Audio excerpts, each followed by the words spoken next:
não dá mais para se usar a palavra AI-5 como se fosse, né, bom dia, boa tarde, oi, cara, não dá.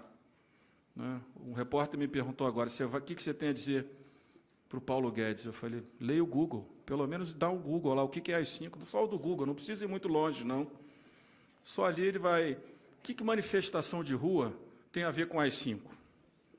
Se ela existir de forma democrática, ordeira, o que ela tem a ver com o fechamento do Congresso, fim do habeas corpus, fechamento das assembleias? Né? Então, eu acho que há um problema, inclusive, né, um desrespeito no que se usa, né, nas narrativas para explicar frases também mal colocadas do outro extremo. Eu fico pensando, ministro Salomão, por que os extremos, porque quem é o mais forte de um lado e do outro na política brasileira, me parece hoje que eles estão mais se preparando para uma briga campal do que para uma disputa eleitoral no futuro. Né? Isso me assusta, porque dá uma impressão que o ex-presidente da República estimula a manifestação da rua e o outro lado tenta se armar para o enfrentamento nas ruas, como se em algum momento o Brasil tivesse uma manifestação a mais, como tivemos, graças a Deus, democrática nos últimos anos, isso fosse ser um problema para a nossa democracia. Muito pelo contrário, as manifestações, né, que são ordeiras, elas são sempre bem-vindas, né, porque elas representam um anseio e a crítica da sociedade ao governo, ao legislativo, ao judiciário, né, são todas legítimas. Né? Então, eu acho que o que a gente precisa é encontrar os instrumentos de fortalecimento das instituições democráticas. E o Parlamento tem papel decisivo. Eu estava acompanhando a eleição de Portugal e depois acompanhei um vídeo que eu não tinha visto à época do presidente chileno, quando eles dão como solução, e a Itália fez isso, a solução do problema é reduzir o número de parlamentares. Quer dizer, o presidente chileno fez um discurso em junho, está aí no Google, onde ele faz um discurso no parlamento, num evento anual, e é aplaudido pelas galerias, quando ele fala, vamos fazer uma grande reforma constitucional, vamos reduzir o número de deputados e senadores. A própria política culpando a democracia pela rejeição da sociedade, certamente, ao governo do presidente Pinheira. Da mesma forma, o presidente do PSD português perdeu as eleições, mas propôs a redução do número de parlamentares. Então, essas soluções demagógicas, né, como se o problema tivesse no parlamento, tivesse nas instituições democráticas, elas precisam ter uma reação forte. E o parlamento brasileiro tenta, o presidente Marco Pereira falou, cumprir o seu papel institucional. Se enganam aqueles que acham que as reformas econômicas são apenas reformas econômicas. Elas são reformas sociais, porque o sistema previdenciário concentra a renda, a administração pública brasileira concentra a renda, né? O sistema tributário concentra a renda. Então, quando você reforma esses sistemas, liberando recursos para que o Estado tenha mais capacidade de investimento, você, na verdade, está reduzindo desigualdade. O Estado brasileiro, os Estados na América Latina, com impostos e transferências, reduzem a desigualdade em 4%. Os países da União Europeia e da OCDE reduzem a desigualdade com transferências e impostos em quase 40%, 38%. Então, significa que o nosso Estado ele é concentrador de renda, né, e ele precisa ser modificado.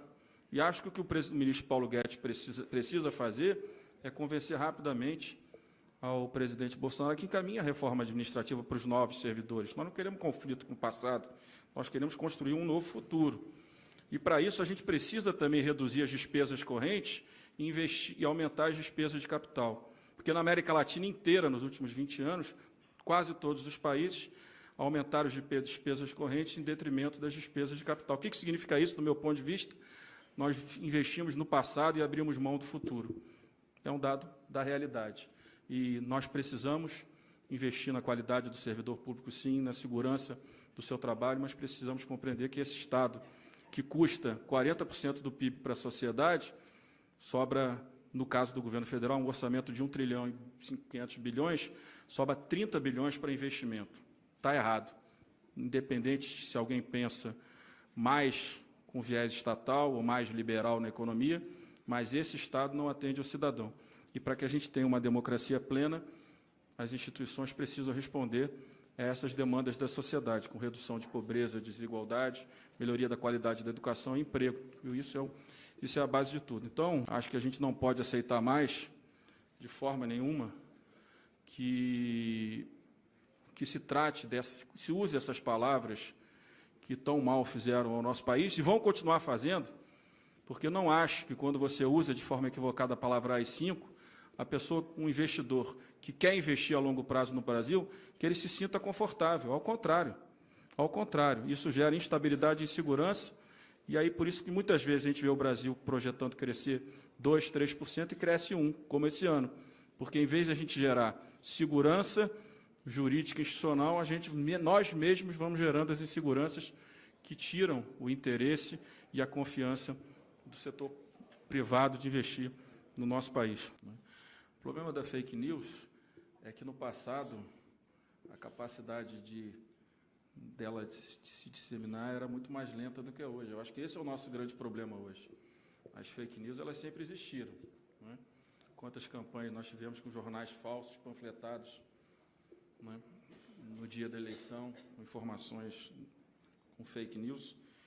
Acho que é um novo momento que nós vivemos, e esse debate sobre política, democracia e justiça, eu acho que vem num momento muito adequado, né? A revolução tecnológica, né, as mudanças que o mundo vive, não apenas o Brasil, elas vêm contestando a democracia liberal. E os radicais, os extremistas e os autoritários, eu não chamo nem de direita nem de esquerda, os autoritários são antissistema, antidemocracia, eles vêm trabalhando, no meu ponto de vista, nessas redes sociais de forma muito organizada. É minha percepção que a coisa é muito mais organizada do que a gente imagina, né, usando a tecnologia com muita competência para enfrentar os parlamentos, para enfrentar o judiciário, e a grande qualidade que eles têm, não estou concordando, mas a grande competência, vamos dizer a melhor palavra, que eles têm, é que eles conseguem, né, em alguns países, assumir o poder, mas eles não sabem o que colocar no lugar. Então, isso vem gerando instabilidade política de forma permanente em vários países. A gente vê o que acontece hoje na Grã-Bretanha, a própria Espanha, que não se consegue construir mais um governo majoritário, como no passado, com 2 partidos, a diluição da participação, né, dos partidos, uma realidade que o Brasil já vive há algum tempo, mas por outros motivos. Então, esse debate sobre a democracia, ele é muito importante. Eu estava dizendo na reunião agora lá na casa do presidente do Senado, vou voltar para lá, eu não fui eleito para ser juiz de vara de execução penal. Eu não fui eleito para aprovar lei, para soltar ou para prender. Eu fui eleito para fazer as leis que garantam um país mais justo e mais igual para todos. É para isso que eu fui eleito, né? Se a lei for uma lei justa, né, a sociedade vai compreender e, como todo, vai apoiar. Esse é o nosso papel, é o papel do parlamento em todas as áreas. Que vemos com desconfiança pessoas que queiram se colocar acima das instituições. Ninguém está acima da Constituição e da lei.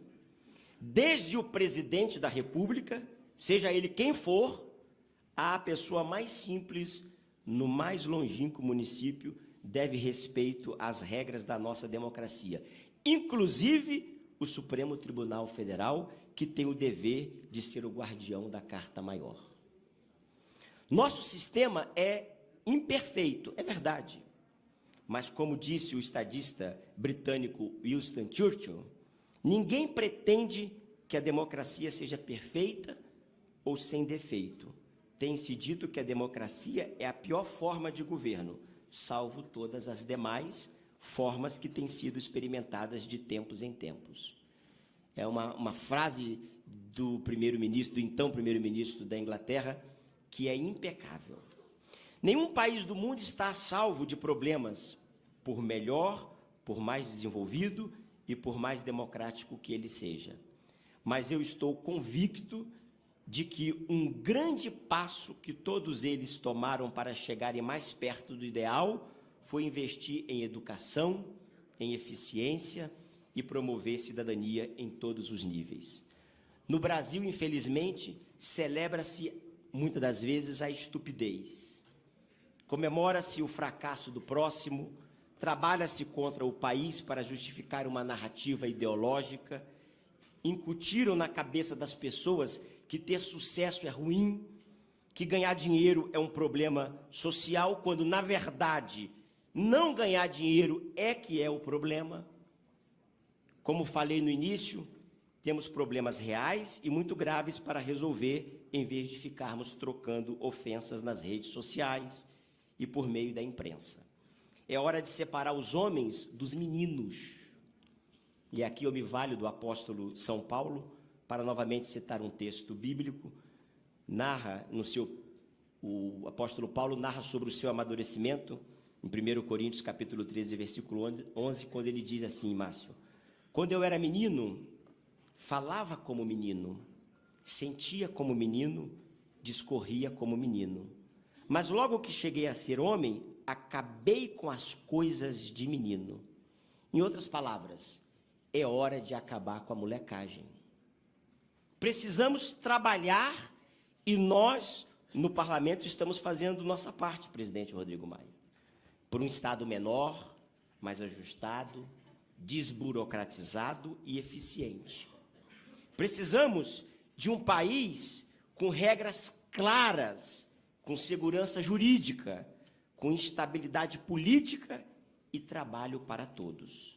Tenho certeza que o presidente Jair Bolsonaro está empenhado em fazer um governo transformador de fato, e ele pode contar, tem contado comigo, com o meu partido, com a Câmara dos Deputados, para trabalhar pelo que é bom de verdade para o povo brasileiro. Os choques e as trombadas são próprios da democracia, mas sempre podemos melhorar. O diálogo político equilibrado é essencial. Não tem nada de errado sentar numa mesa com aliados ou potenciais aliados para chegar a entendimentos que sejam comuns a todos. Por isso, faço um apelo ao bom senso, à moderação e, sobretudo, ao diálogo republicano. Se todo mundo ceder um pouco, ninguém vai perder e o Brasil ganhará. Viva a democracia, viva o republicanismo, viva o Brasil. Muito obrigado.